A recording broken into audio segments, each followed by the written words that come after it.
वो कौन सा मोमेंट था जब आपको लगा कि मुझे इस प्रोफेशन के अंदर वहाँ पे लोगों को ज़रूरत है आपकी मदद की? ये कब लगा आपको? एक आदमी को पैरालिसिस होता है, कान के पर्दे के पीछे कोई फ्लूइड वगैरह तो नहीं है, मिडिल ईयर के अंदर प्रॉब्लम है या आउटर ईयर में है, तो उसको एक दिखाना, उसको फिर दोबारा उसी मुख्य धारा में जोड़ना समाज की, एक लगा कि ये इसके अंदर हमारा अच्छा काम है। अक्सर ये 60 के बाद कान की दिक्कत ज़्यादा होती है। कुछ फ्रिक्वेंसी पे 60 के बाद होती है, 50 साल की एज में ही हो जाता है। यदि नज़ला जुकाम वगैरह हो, हाई मेडिसिन टैबलेट वगैरह काफ़ी टाइम से ले रहा हो, तो उससे भी हियरिंग लॉस हो सकता है। कुछ लोग इसको अवॉइड करते रहते हैं। जितना आप डिले करेंगे उतना आपका hearing loss day by day बढ़ता चल जाएगा। जब पहली बार लोग सही क्लियर आवाज़ सुनते हैं, साइकोलॉजिकल क्या चेंज आता है उनके अंदर? अच्छा फील करते हैं। हियरिंग एड लगने के बाद वो एज के ग्रुप के आदमियों के साथ बातचीत करना, तो उसको अच्छा लगेगा कि मैं अब सुन पा रहा हूँ, जवाब दे पा रहा हूँ। तो वो कौन सा मोमेंट था जब आपको लगा कि मुझे इस प्रोफेशन को एज पर मेरी जीविका, या आपको लगा कि इस प्रोफेशन के अंदर बहुत बड़ा एरिया है जो कि अनरिकॉग्नाइज्ड है, वहाँ पे लोगों को ज़रूरत है आपकी मदद की? ये कब लगा आपको? लेकिन 2005 में मेरे एक डॉक्टर ही थे जहाँ मैं उनको देखा करता था।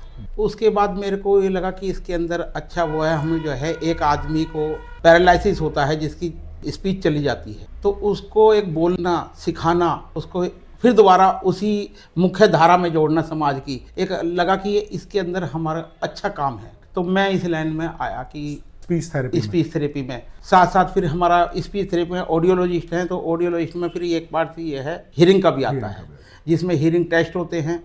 हमारे कान के पर्दे के पीछे कोई फ्लूइड वगैरह तो नहीं है, मिडिल ईयर के अंदर प्रॉब्लम है या आउटर ईयर में है, उस चीज़ की भी टेस्ट इसी लाइन में करते हैं।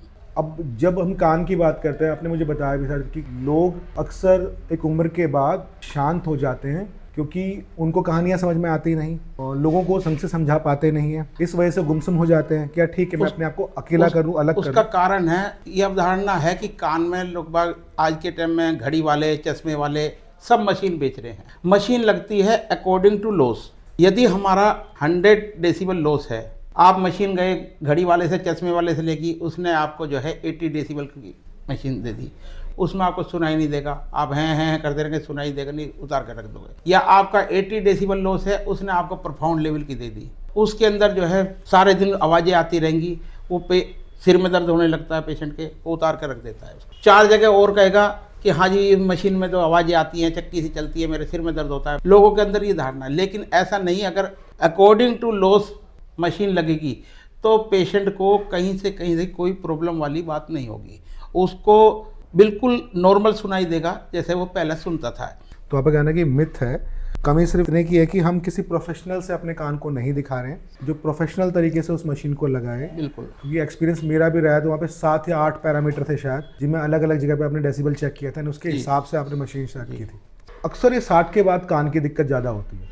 ऐसा देखो, हियरिंग कुछ फ्रिक्वेंसी पे 60 के बाद होती है ना, 4K है जैसा हमारा, उस पर 50 के बाद से शुरू हो जाता है। लेकिन स्पीच का अलग डेसिबल है, सुनना है उसका अलग है। यदि हम लो फ्रिक्वेंसी पे है तो हम बात कर रहे हैं, नॉर्मल सुनाई देगा। हाई फ्रिक्वेंसी पे लॉस है तो फिर 4-5 ग्रुप की बातें हमारे को समझ में नहीं है। यदि ग्रुप में आदमी 3-4 आदमी बैठे हैं तो हाई फ्रिक्वेंसी पे उसको समझ में नहीं आती है। लो फ्रिक्वेंसी में आदमी 1 to 1 बात करोगे, आप बिल्कुल क्लियर सुनते। यदि नज़ला जुकाम वगैरह हो, उसको बराबर कंटिन्यू रहा हो, हाई मेडिसिन ले रहा हो, टैबलेट वगैरह काफ़ी टाइम से ले रहा हो, तो उससे भी हियरिंग लॉस हो सकता है। तो अगर आपको लगातार नज़ला या जुकाम हो रहा है तो आपको कान की शिकायत हो सकती है जी। तो इससे तो ऑब्वियस सी बात है, अगर रिलेशनशिप की बात करें, हस्बैंड वाइफ के रिलेशनशिप की बात करें, अगर किसी एक को कम सुनाई दे रहा है तो ऑब्वियस सी बात है उनके रिलेशन के अंदर भी कॉन्फिडेंस कम होगा, आपस में समझेंगे भी कब। तो देखिए, वो जिसको हियरिंग लॉस है थोड़ा सा तेज बोलना शुरू कर देता है। वो लगता है कि मेरे को कम सुन रहा है तो सामने वाले को भी कम सुन रहा है, वो तेज बोलना शुरू करता है। सामने वाला रिलेशनशिप में इसलिए होगा कि वो पानी पी लो, वो ऐ करता रहेगा, आदमी से छोड़ के खाली पानी रख दिया सामने, पी लिया। तो ये है कि थोड़ा सा चिड़चिड़ापन आपस में होने लगता है। वो कोई बात धीरे कहनी है, वो उसको भी तेज उसमें बोलेगा तो लगेगा भाई गुस्से में बोल रहे हैं। कुछ लोग इसको अवॉइड करते रहते हैं, लेकिन इसको अवॉइड करने से जितना आप डिले करेंगे उतना आपका hearing loss day by day बढ़ता चले। जब पहली बार लोग सही क्लियर आवाज़ सुनते हैं, बढ़िया मशीन लगाने के बाद साइकोलॉजिकल क्या चेंज आता है उनके? तो अपने आप में उनको बहुत अच्छा फील करते हैं। पहले वो बाहर नहीं निकलते थे, क्योंकि उसको सुनाई नहीं देगा, तो वो 4 आदमी के पास जाएंगे तो बात ही समझ में नहीं आएगी, इसलिए वो अंदर ही घर में रहना पसंद करते हैं। हियरिंग एड लगने के बाद वो पार्क में बैठना, अपनी एज के ग्रुप के आदमियों के साथ बातचीत करना, तो उसको अच्छा लगेगा कि मैं अब सुन पा रहा हूँ, जवाब दे पा रहा हूँ, तो वो फिर बाहर निकलने लगता है। नहीं तो फिर कोई रिश्तेदार आया, वो क्यों हंस रहे हैं, क्यों दुखी हैं, जब वो सुनने लगते हैं तो फिर उनकी बात में वो इन्वॉल्व होते हैं कि ये कैसा हुआ, फिर क्यों हुआ, वहाँ क्यों गए थे, किस लिए गए थे, तो उसको अच्छा लगता है कि मैं अब फिर दोबारा इन्वॉल्व हो रहा हूँ involve कन्वर्सेशन के अंदर, संवाद के अंदर involve हो रहा हूँ। क्यों लगता है आपको, क्यों लोग डिले करते हैं कान का टेस्ट कराने से? मैंने आपको पहले ही बताया कि लोग बाग ये सोचते हैं कि भाई एक तो कुछ थोड़ा सा मशीनें भी हैं, कॉस्टली भी हैं, पुराने टाइम के आदमी हैं, वो खर्चा करने नहीं चाहते और थोड़ा सा शर्म आती है लगाने में कि हियरिंग एड लगाएंगे। लेकिन आज के टाइम में इतनी इनविजिबल भी हियरिंग एड आ गई हैं कि हम उसको यूज़ करके पता ही नहीं चलेगा किसी को कि लगा भी रखा है। लगी भी रही है। एक मशीन आपने मेरे घर भी दी है जो ब्लूटूथ से कनेक्टेड है जी खाली एक हल्का तार दिखाई देता जी है। RIC बोलते हैं उसको, रिसीवर इन द कैनाल। एक आती है CIC, complete in the canal, वो कैनाल के अंदर ही फिटिंग होगी, उसका आपको कान का मेजरमेंट लेके फिर बंद कर। आपके हिसाब से जो हियरिंग केयर है वो मेडिकल सर्विस ज़्यादा है या इमोशनल सर्विस ज़्यादा है? हियरिंग एड जो है इमोशनल ज़्यादा है कि आदमी उससे जुड़ता है, कोई भी चीज़ है सुन ही नहीं पा रहा तो सुन ही नहीं पा रहा, और वो एक उससे डिवाइस के थ्रू वो अपनी लाइफ स्टाइल बेटर कर रहा है, तो वो आदमी उससे जुड़ने की कोशिश करता है। इमोशनल सर्विस ज़्यादा है, कनेक्ट रहना है लोगों से, लोगों से तो लोगों की बातें समझ में आनी चाहिए, तभी कोई कुछ कहेगा आपको। बिल्कुल बिल्कुल। समझ में आने के लिए कान का अच्छा सुनना जरूरी है। अच्छा सुनना के लिए आपको एक बढ़िया और आपके हिसाब की फिटमेंट वाली मशीन है ना, कि पूरा टेस्ट हो, ऑटोमेटिक टेस्ट हो, वो सबको प्रॉपर्ली चेक किया जाए, देन उसके हिसाब से मशीन को सेट किया जाए। एक अच्छी कान की सुनने वाली मशीन और एक ऑनलाइन बिकने वाली मशीन जो 10-12 हज़ार में, आपका क्या फर्क है? देखिए, एक जो होती है एनालॉग मशीन है, एनालॉग मशीन में हमने देखा 80 डेसिबल पहले टेस्ट करने के बाद ही हम डिसाइड करेंगे। लेकिन ऑडियोलॉजिस्ट अगर एनालॉग मशीन लगाएगा वो फिर भी पहले टेस्ट करेगा, PTA टेस्ट होगा, उसके बाद उसको मशीन लगाएंगे। लेकिन वो ओवर एज है, 80, 85, 90 ईयर्स किसी की है, उसका लाइफ स्टाइल इस तरीके का है कि खाना खा लो, पानी पी लो, क्या हाल है, ये है, सुन लिया हमने। लेकिन जो आदमी वर्किंग में है उसको हम डिजिटल हियरिंग एड हर फ्रीक्वेंसी पे जिसका लॉस है उसको नॉर्मल पे लाके, वो जिस फ्रीक्वेंसी में है, आपको जिस डेसिबल की आवाज़ है वो आपको नॉर्मल सुनाई देती है। तो इसलिए यदि वो वर्किंग में है और अभी चल फिर रहा है, फिर हम उनको डिजिटल मशीन देते हैं। किसी को अगर इस इंडस्ट्री में आना होगा तो क्या एडवाइस देंगे आप? BSLP है, MSLP है, 4 साल का कोर्स है BSLP का, फिर 1 साल इंटर्नशिप है, और पहले तो मैसूर में ही होता था, अब तो काफ़ी जगह है, तो नियर बाय में मिल जाए। नियर बाय में। क्या प्रोसेस होता है 12th के बाद, ग्रेजुएशन के बाद? 12th के बाद आपको मैथ या बायोलॉजी होनी चाहिए और 60-65 से ऊपर मार्क्स होने चाहिए।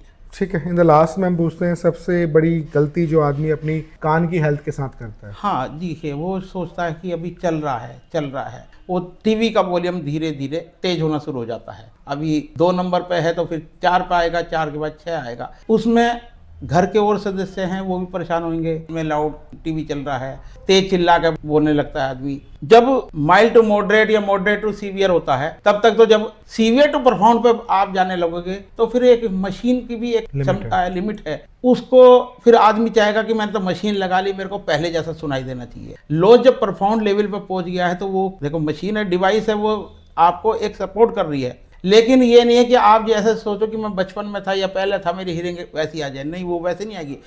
यदि आपका माइल्ड टू मॉडरेट पहुंच रहा है तो आपको प्रिकॉशन लेना शुरू पड़ेगा कि हमें डिवाइस की तरफ जाओ। आप ये कहना चाहते हैं इनिशियली जब आपका घर का वॉल्यूम आप बढ़ाना स्टार्ट करें उस टाइम हियरिंग टेस्ट करा ले। उस टाइम पे हो सकता है बहुत कम कीमत वाली मशीन से काम चल जाए, जी। हो सकता है ये नुकसान बहुत ज्यादा आगे ना बढ़े और वहीं की वहीं ठहर भी जाए, है ना। सही मशीन यूज करेंगे तो ऑब्वियस सी बात है कान की जो सिस्टम है उनको इतना प्रेशर यूज नहीं करना पड़ेगा, दे विल लिव लॉन्ग। कौन सी एक हैबिट है जो कान को लेकर आदमी को करनी चाहिए? किसी एक आदमी को अपने हेल्दी कान रखने तो उसे किन किन चीज़ों से दूर रहना चाहिए, किन किन चीज़ों को करना चाहिए? वैसे तो हमारा ये बॉडी उस हिसाब से बनी हुई है, कान के अंदर केवल हम साफ सफाई ही रख सकते हैं।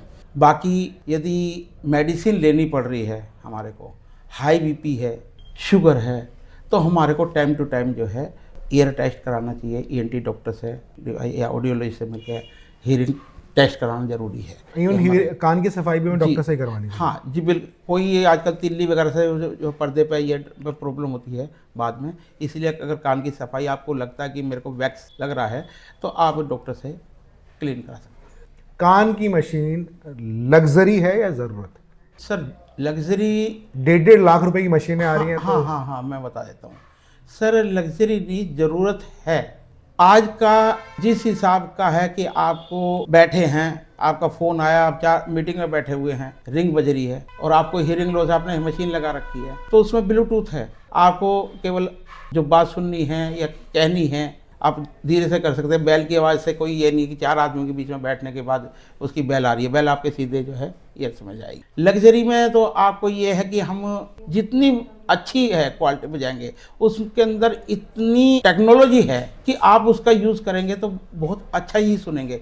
और सर अगर थोड़ा लॉस पे, मैंने जैसे पहले बताया था कि एनालॉग और डिजिटल में थोड़ा सा रेट का फर्क है। तो आपका कहना है कि आदमी को अगर कान के लॉस होने के बाद भी अगर नॉर्मल तरीके से जीना है, जिस तरह लोग बात करते हैं, रहते हैं, तो उसके लिए हियरिंग एड उसे इनिशियल स्टेज पे ही टेस्ट कराते रहना चाहिए। जी। बीपी शुगर है तो भी उसे टेस्ट कराते रहना चाहिए, साल में एक बार बॉडी के टेस्ट के साथ हियरिंग टेस्ट भी कराना चाहिए। बहुत बहुत धन्यवाद आपका।